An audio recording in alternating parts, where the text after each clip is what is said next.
Valsad local crime બ્રાન્ચનો સપાટો। પાડીના પલસાણાની લૂંટ સહિત 15 જેટલા ગુનાઓમાં સંડોવાયેલા 6 જેટલા આરોપીની ધરપકડ। ગામને સંભાળનારો માજી સરપંચ જ નીકળ્યો લૂંટનો આરોપી। ટેકનિકલ એનાલિસિસ અને હ્યુમન સોર્સિસની મદદથી ગુનેગારોને પકડવામાં સફળતા। લોકસભાની ચૂંટણીને લઈ વલસાડ જિલ્લા પોલીસ અધિક્ષકની સૂચના અનુસાર જિલ્લાની તમામ વિભાગોની પોલીસોની અલગ અલગ ટીમ બનાવી ચોરી લૂંટ જેવા ગુનાઓમાં સંડોવાયેલા ગુનેગારોને પકડવાની કામગીરી વલસાડ પોલીસ કરી રહી હતી।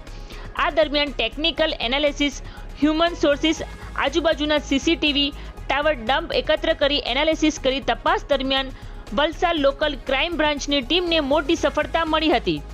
ગત તારીખ 14/3/2024ના રોજ રાત્રે પલસાણા દેસાઈ ફળિયા ખાતે ચારેય અજાણ્યા ઈસમો સાવિત્રીબેન ગુણવંતભાઈ નાયકના ઘરના પાછળના દરવાજાનો નકુચો તોડી ઘરમાં પ્રવેશી સાવિત્રીબેન તથા ઉષાબેન મહેશભાઈ જોશીને લાકડાના ફટકાઓ મારી તેઓએ પહેરેલા સોનાના દાગીના કિંમત ₹2,20,000, કબાટમાં રાખેલ ₹50,000 રોકડા અને મોબાઈલ ફોન ₹8,000, કુલ્લે ₹2,78,000ની લૂંટ કરી નાસી ગયા હતા। જે પૈકી વલસાડ લોકલ ક્રાઇમ બ્રાન્ચને 6 જેટલા આરોપીઓ જીતેન્દ્ર ઉર્ફે જીતુ ગમનભાઈ પાતાળભાઈ ધોળિયા પટેલ, ઉંમર વર્ષ 36, રહે બિનવાડા વાડી ફળિયું પ્રાથમિક શાળાની બાજુમાં હાર્દિકભાઈની વાડીમાં, મૂળ રહે ભેંસધરા પટેલ ફળિયું ધરમપુર, વિષ્ણુ સુક્કરભાઈ ધોળિયા પટેલ, ઉંમર વર્ષ 53, ગામ પલસાણા નવી નગરી ઉદવાડા, કાળુ બચ્ચુભાઈ સબુરભાઈ માળી, ઉંમર વર્ષ 32, રામેલ ટોલ ટેક્સની બાજુમાં અમદાવાદ, મૂળ રહે ખેરિયા દાહોદ, બાબુ સુનિયાભાઈ ગુંદિયા, ઉંમર વર્ષ 47, રહે બોરીયાણા દાહોદ, સુનિલ કાળુ મેડા, ઉંમર વર્ષ 34, રહે જેકોટ દાહોદ, રમેશ જસવંત પલાસ રહે દાહોદને ઝડપી પાડવામાં સફળતા મળી હતી। જ્યારે બાબુ વજીર પટેલ રહે આસમા, જોરસિંહ ઉર્ફે જોરાવર બારિયા અને હિમસિંહ ઉર્ફે કટલો પરસુ મોહનિયાને વોન્ટેડ જાહેર કર્યા હતા। તપાસ દરમિયાન તેઓએ પલસાણા લૂંટના ઉપરાંત પારડી તથા વલસાડ જિલ્લાના અન્ય 15 જેટલી ચોરી તથા લૂંટ કરી હોવાનું કબૂલ્યું હતું। જ્યારે 6 જેટલી દમણ, પારડી સહિતની જગ્યાએ ચોરીનો નિષ્ફળ પ્રયાસ કર્યો હોવાનું કબૂલ્યું હતું। આ તમામ પારડી તથા આજુબાજુ વિસ્તારોમાં બાંધકામની સાઇટ ઉપર દિવસ દરમિયાન મજૂરી કરી આજુબાજુના વિસ્તારોમાં રેકી તથા ટીપ મેળવી રાત્રિ દરમિયાન ચોરી તથા લૂંટને અંજામ આપતા હતા। અહીં પકડાયેલા પૈકી જીતેન્દ્ર ઉર્ફે જીતુ ગમનભાઈ ધોળિયા પટેલ પર 4 જેટલા ગુનાઓ, બાબુ સોનિયાભાઈ ગુંદિયા પર 4 જેટલા ગુનાઓ, સુનિલભાઈ કાળુભાઈ મેળા પર 2 જેટલા ગુનાઓ નોંધાયેલા છે।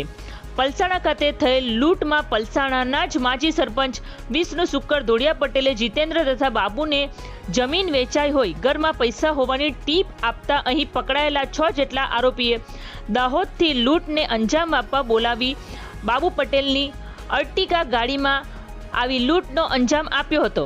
વલસાડ લોકલ ક્રાઇમ બ્રાન્ચે આ તમામ પાસેથી અંગ ઝડતી દરમિયાન 5 મોબાઈલ ફોન કિંમત ₹11,500, રોકડા 27,000 અને બલેરો ગાડી નંબર GJ12BF7488 કિંમત ₹5 લાખ મળી કુલ્લે ₹5,38,500નો મુદ્દામાલ કબજે કરી તમામને જેલને હવાલે કરી દીધા છે।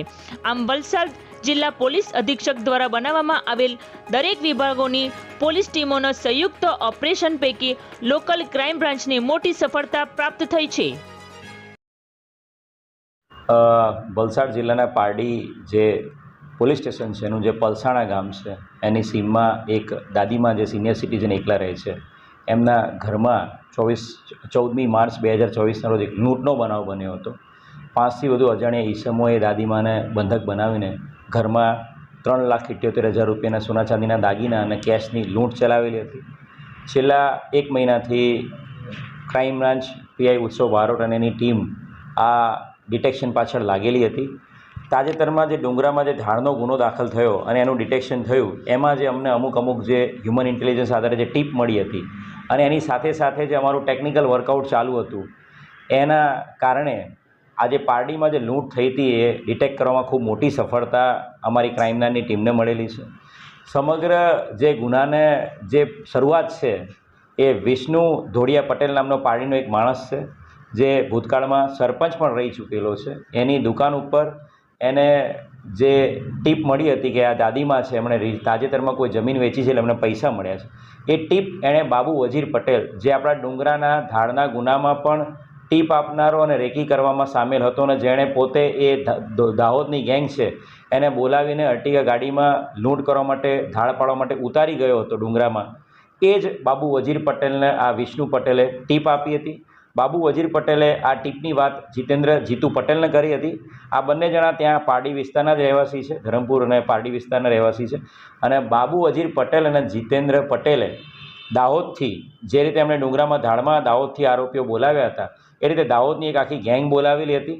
એ ગેંગમાં મુખ્ય જે આરોપીઓ છે કાળુ માવી, બાબુ ગુંદિયા, સુનિલ મેડા, જોરસિંગ ઉર્ફે જોરાવર અને હિમસિંગ ઉર્ફે કટલો, આ 5 જણાને એમણે બોલાવેલા હતા.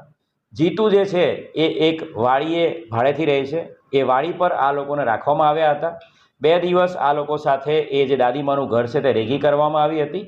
અને બનાવના દિવસે રાત્રે આ બાબુ પોતે પોતાની અર્ટિગા ગાડીમાં આ 5 આરોપીઓ જે કાળુ માવી, બાબુ ગુંદિયા, સુનિલ મેડા, જોરાવરસિંહ અને હિમસિંગ ઉર્ફે કટલા, આ બધાને ગાડીમાં ઉતારીને આ લોકોને લૂંટ માટે ત્યાં મૂકવા ગયો હતો.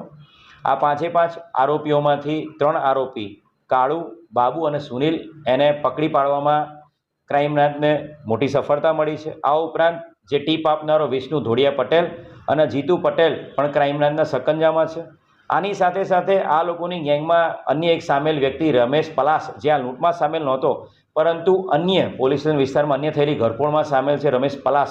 એમ કુલ 6 આરોપીઓને પકડવામાં મોટી સફળતા પોલીસને મળી છે. બાબુ વજીર પટેલ જે છે એ ધાડના ગુનામાં ઓલરેડી અત્યારે જ્યુડિશિયલ કસ્ટડીમાં છે. એનું પણ આ ગુનાના કામે ટ્રાન્સફર વોરંટથી લઈ આવવામાં આવશે. આ તમામ આરોપીની જે ડિટેલ્ડ પૂછપરછ કરતાં વલસાડ જિલ્લામાં વલસાડના અલગ અલગ પોલીસ સ્ટેશનમાં દાખલ થયેલી 5 જેટલી 2024માં દાખલ થયેલી 5 ઘરફોડ, 2023માં દાખલ થયેલી 2 ઘરફોડ અને આ પારડીની એક લૂંટ, એમ કુલ 7 ઘરફોડ અને 1 લૂંટનો ગુનો ડિટેક્ટ કરવામાં ખૂબ મોટી સફળતા વલસાડ જિલ્લા પોલીસને મળેલી છે. આ આખી જે ગેંગ છે એમાં ખાસ કરીને બાબુ વજીર પટેલની અને આ ગેંગની વાત કરીએ તો આ લોકોએ અન્ય અલગ અલગ 20 જેટલા અલગ અલગ જગ્યાએ ગુનાઓ કરેલાની કબૂલાત પણ આપેલી છે. જેની અંદર સુરત, નવસારી, વલસાડ, દમણ એવા વિસ્તારોમાં નકલી ઇન્કમટેક્સ ઓફિસર, નકલી પોલીસ, નકલી વ્હીકલ ચેકિંગ કરનારા ટ્રાફિક પોલીસ, અલગ અલગ સૌરાષ્ટ્રના વિસ્તારોમાં દીકરી જે મેરેજ કરવા માટે ફિમેલ જે સપ્લાય કરીને પછી એમનું ચીટિંગ કરવા, એવા અલગ અલગ ગુનાઓનો પણ અંજામ આપેલો છે. મીડિયા મિત્રોના માધ્યમથી હું વલસાડ જિલ્લાની તમામ જનતાને પણ નમ્ર અપીલ કરીશ કે આપની સાથે આ આરોપીઓમાંથી કોઈએ ક્યારેય પણ કોઈ પ્રકારનું ચીટિંગ કે એક્સટોર્શન કરેલું હોય તો આપ આગળ આવો, જેથી કરીને આપનો ગુનો દાખલ કરી શકાય અને આવા આરોપીઓ વિરુદ્ધ વધુમાં વધુ ગુના દાખલ કરીને એમને જેલના સળિયા પાછળ ધકેલી શકાય.